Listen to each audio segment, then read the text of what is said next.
Tento list, ktorý podpísali občania, ktorí sa zišli na verejnom zhromaždení v Košiciach,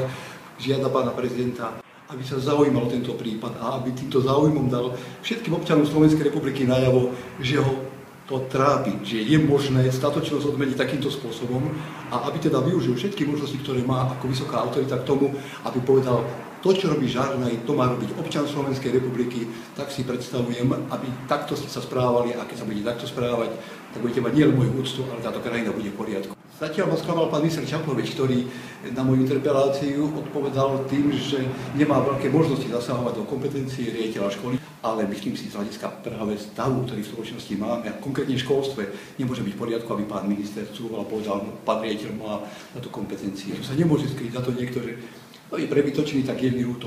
Toto sú poslední ľudia, ktorí môžu byť prebytoční v našej krajine.